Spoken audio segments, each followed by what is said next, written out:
શ્યામ ને એકલડું લાગે, રાસ રમવાને વેલો આવજે. તારા વિન શ્યામ ને એકલડું લાગે, રાસ રમવાને વેલો આવજે. ઓ તારા વિન શ્યામ ને એકલડું લાગે, રાસ રમવાને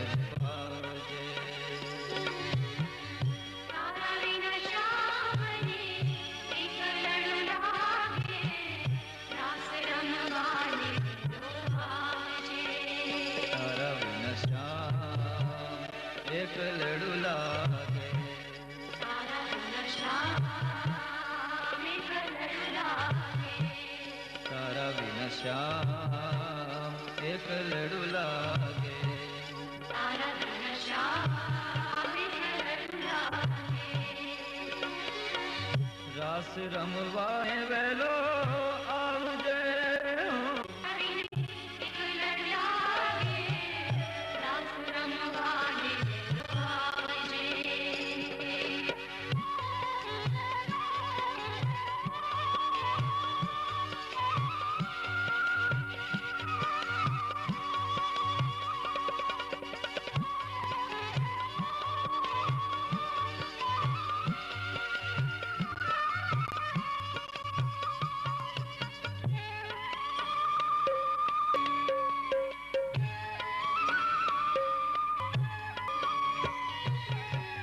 શરદ પૂનમની રાતડી, ઓહો ચાંદની ખીલી છે ભલી બાતની.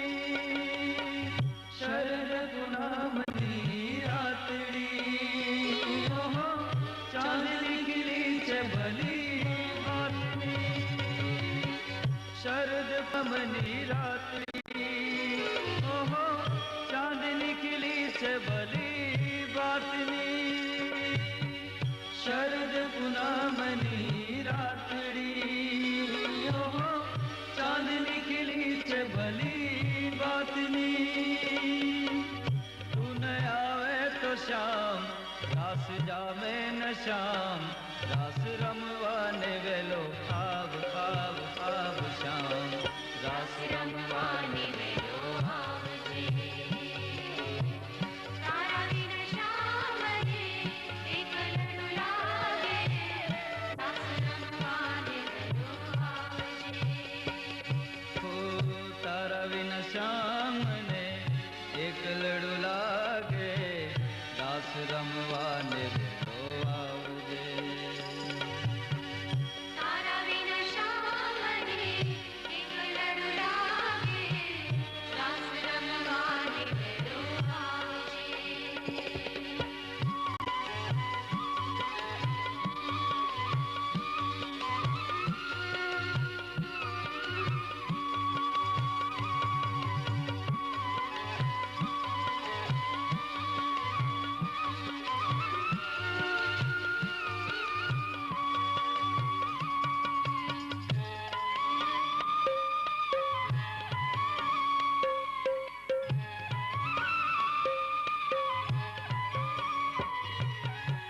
ગરબે ઘૂમતી ગોપીઓ, ઓહો સુની છે ગોકુળની શેરીઓ. નારા ઉપર આ હેમાત્રી પ્રયોગ સાંભળવાનો શાસ્ત્રનો રિવાજ છે. શાસ્ત્ર અવિહિત પ્રસંગમાં પડી જવાનું હોય, અભક્ષ્યા ભક્ષનું ભોજન કર્યું હોય, અપેયાનું પાન કર્યું હોય, અથવા કોઈ મલેશનો સંગ થયો હોય, અથવા કોઈ એવા અપવિત્ર દેશમાં રહેવામાં આવ્યું હોય, અથવા ફરી વખત જનોય ધારણ કરવાનો પ્રસંગ પ્રાપ્ત થયો હોય, કે પોતાનાથી કોઈ દુરાચરણમાં પડી જવાનું હોય, ત્યારે એનો પ્રાયશ્ચિત કરવા માટે એટલે તન મનની શુદ્ધિ કરવા માટે આ શાસ્ત્રમાં હેમાદ્રી પ્રયોગ શ્રવણ કરવાની અગત્યતા બતાવી છે. પોતાની પાસે દાન કરવા યોગ્ય વસ્તુ રાખવાની, એમાં સોનું, દ્રવ્ય, શ્રીફળ, દર્ભ, તુલસી,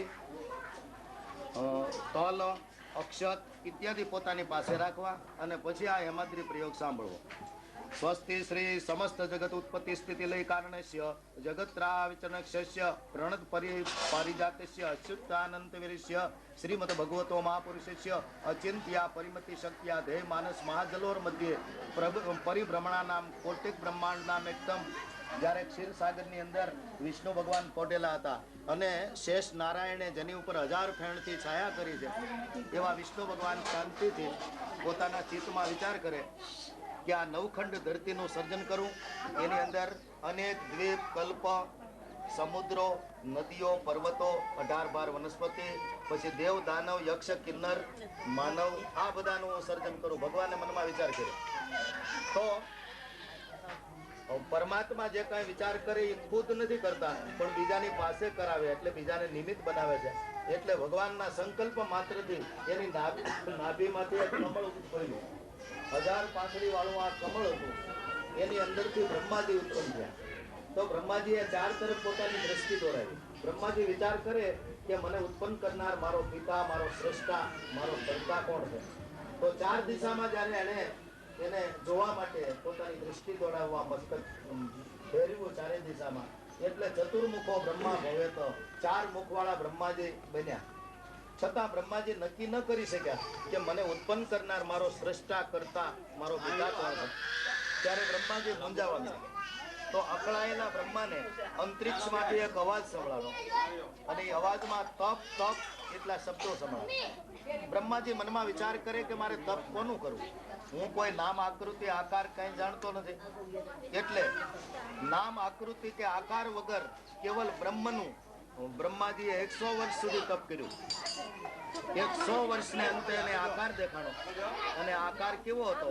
શાંતાકારમ ભુજગ સૈનમ પદ્મનાભમ સુરેશમ વિશ્વાધારમ ગગન સદર્શમ મેઘવર્ણમ શુભાંગમ લક્ષ્મી કાંતમ કમલ નયનમ યોગવીર ધ્યાન ગમ્યમ. એવા વંદે વિષ્ણુ ભવભય હરમ સર્વલોકૈકનાથમ. વિષ્ણુ પરમાત્માના દર્શન થયા બ્રહ્માજીને, જેને 4 હાથ હતા, શંખ, ચક્ર, ગદા, પદ્મ જેને ધારણ કર્યા છે, એવા ભગવાનને જોઈ અને બ્રહ્માજીએ નમસ્કાર કર્યા છે. સ્વતંત્ર, સાર્વભૌમ, સુપ્રતિક અને પ્રતિષ્ઠિત આ બધાને પાતાળના રાજ્યો સોંપ્યા. પછી બીજા લોક બનાવ્યા, ભુવરલોક, ભૂરલોક, સ્વર્ગલોક, જનલોક, મહરલોક, તપલોક, આમ સત્યલોક, આમ પ્રખ્યાત એવા લોકના બ્રહ્માજીએ ઉત્પત્તિ કરી છે, એના સર્જન કર્યા છે. જેના નામ સ્મરણ કરીએ પવિત્ર થવાય. અને પછી નગરીઓ સર્જી, અમરાવતી, શોકવતી, ભોગવતી, સિદ્ધવતી, ગાંધર્વતી, કાંચ્યવતી, પુણ્યપુરી પ્રતિષ્ઠિત શોકવતી, આવી પુણ્ય નગરીઓ બનાવી. જેના નામ સ્મરણ કરીએ પવિત્ર થવાય, પાપનો ક્ષય થાય, પુણ્યની પ્રાપ્તિ થાય અને પિતૃઓને સદગતિ મળે. વળી ઋષિમુનિઓ સર્જા કે જેની પાસેથી યમ, નિયમ, પ્રાણાયામ વગેરે આપણને જાણવા મળે, એટલા માટે ઋષિમુનિઓના સર્જન કર્યા છે. એની અંદર અંગિરસ, વશિષ્ઠ, વાલ્ખિલ્ય, વિશ્વામિત્ર, દક્ષ, કાત્યાયન્ય, કૌંડિન્ય, ગૌતમ, પારાશર, વ્યાસ, શુક, શૌનક, સનક, સનંદન, સનતકુમાર, આમ બધા અને નારદ, આ મુનિઓના સર્જન કર્યા છે. જેના નામ સ્મરણ કરીએ પિતૃઓને સદગતિ મળે અને આપણા પાપનો ક્ષય થઈ પુણ્યની પ્રાપ્તિ થાય. પછી અનેક સમુદ્રો બનાવ્યા છે કે જેના નામ સ્મરણ કરીએ પવિત્ર થવાય. શિરોરાબ્દીન આવા નવું પુણ્ય નથી થઈ શકતું. ત્યાં તો પુણ્યનો ભોગવટો છે અને ક્ષીણે પુણ્ય મૃત્યુલોકે, ત્યાં પુણ્ય જ્યારે પૂરા થઈ જાય ત્યારે પરિવાર મૃત્યુલોકમાં આવવું પડે છે. એટલે આપણો ભારતખંડ બનાવ્યો. અને ભારતખંડની અંદર 7 નગરીઓ એવી બનાવી કે જેના નામ સ્મરણ કરવાથી પવિત્ર થવાય. અયોધ્યા, મથુરા, માયા, કાશી, કાંચી, અવંતિકા, પુરી, દ્વારા, મતી ચેવ સપ્તતે મોક્ષદાયિકા. આ 7 નગરીઓને મોક્ષદાયક બનાવી. એટલા માટે કે કોઈનો દેહકાળ ત્યાં થયો હોય, એમ કે આ નગરીઓ અયોધ્યા, મથુરા, માયા, કાંચી, અવંતિકા અને દ્વારામતી એટલે દ્વારકા, તો દેહકાળ થાય ને તો તેને મુક્તિ મળી જાય છે, એવું શાસ્ત્રમાં લખ્યું છે. અને કોઈનું ગમે ત્યાં મરણ થયું અને છેલ્લી વખતે જો આ નગરીઓના નામ ઉચ્ચાર થાય જીભ ઉપરથી, તોય પણ રામાયણમાં એમ લખ્યું છે કે જાસુ નામ બલ શંકર કાશી દેત સમગતિ ગતિ અવિનાશી. કે કાશી નગરીમાં જેના નામના બળથી શંકર બાપા મોક્ષ આપી દે, તો એ જ પ્રમાણે દ્વારકા નગરીમાં જેના નામના બળથી કૃષ્ણ પરમાત્મા મોક્ષ આપી દે. તો આ સાતે નગરીઓ આવી પવિત્ર બનાવી. પછી ગામડાઓ બનાવ્યા કે જેના નામ છે શાલિગ્રામ, સંભલ, નંદીગ્રામ. આમ ગ્રામ ત્રય વિરાજતે. પછી અરણ્યો બનાવ્યા, જંગલો. અને સૂર્ય નામ રવિવાસ રે. આપણે આ હેમાદ્રી પ્રયોગ સાંભળવા માટે આપણે બધા એકત્ર થયા છે.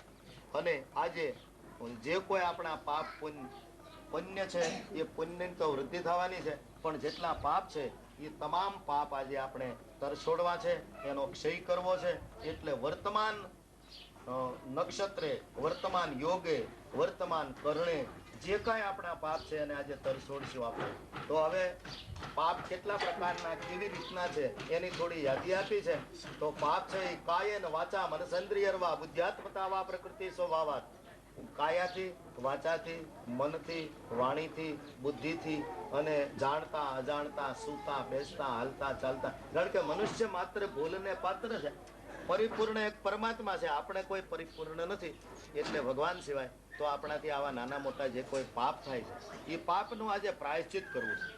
હવે એમાં પાપ ક્યાં છે? એક તો જાણે બ્રહ્મ હનનમ, મોટામાં મોટું શાસ્ત્રનું પાપ છે બ્રાહ્મણને મારવાનું. બ્રહ્મ હત્યા જેને કરી હોય મહાન પાપ લાગે. આ પાપ હેમાદ્રી સાંભળવાથી નાશ પામે અને પિતૃઓને સદગતિ મળે. ગુરુ પત્ન્ય ગમનમ, કોઈ બ્રાહ્મણની સ્ત્રી તરફ ખરાબ ભાવ રાખવો, કોઈ ગુરુની પત્ની તરફ ખરાબ ભાવ રાખવો, અથવા કોઈ પણ પારકી સ્ત્રી તરફ જો ખરાબ વિચારથી ભાવ રાખ્યો હોય તો પણ મહાન પાપ લાગે. આ પાપ છે ને એ હેમાદ્રી સાંભળવાથી નાશ પામે છે અને પિતૃઓને સદગતિ મળે. વળી બુદ્ધિપૂર્વક નામ, થોડાક પાપ એવા છે માણસ બુદ્ધિપૂર્વક કરતો હોય, એમ કે મનમાં એવું કે હવે આ બધું તો શાસ્ત્ર અને પુરાણ હાકી મૂકેલું છે, તો ખોટું લખેલું છે, અને આ પાપ કરી ક્યાં ભગવાન જોવા આવવાનો છે, અને કોણ કે છે હરક છે, કોણ કે નરક છે. આ પાપ, આનું નામ બુદ્ધિપૂર્વક નો પાપ કહેવાય. તો આવા બુદ્ધિપૂર્વક ના જે પાપ છે એ પણ આજે આપણાથી છૂટી જવાના છે. આ પાપ નાશ થવાનો છે. મધુરાધિપતેરખિલમ મધુરમ, મધુરાધિપતેરખિલમ મધુરમ.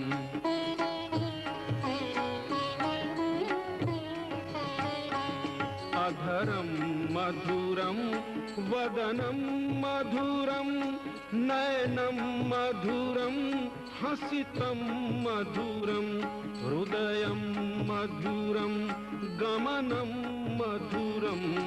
મધુરાધિપતેરખિલમ મધુરમ, મધુરાધિપતેરખિલમ મધુરમ.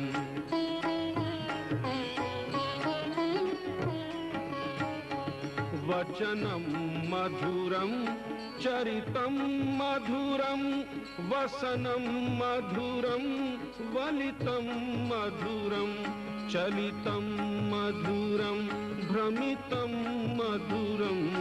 મધુરાધિપતેરખિલમ મધુરમ, મધુરાધિપતેરખિલમ મધુરમ.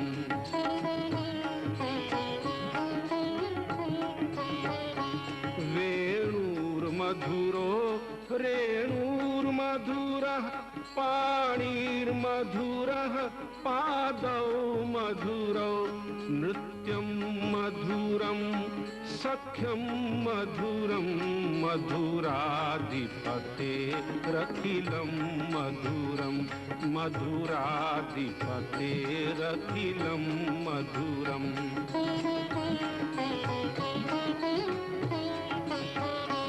ગીતમ મધુરમ, પીતમ મધુરમ, ભુક્તમ મધુરમ, સુપ્તમ મધુરમ, રૂપમ મધુરમ, તિલકમ મધુરમ. મધુરાધિપતેરખિલમ મધુરમ, મધુરાધિપતેરખિલમ મધુરમ.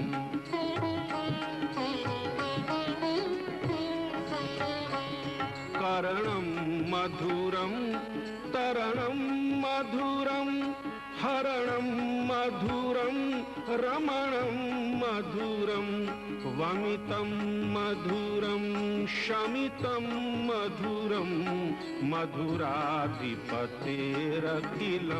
मधुरम मधुराधिपतेरखिलं मधुरम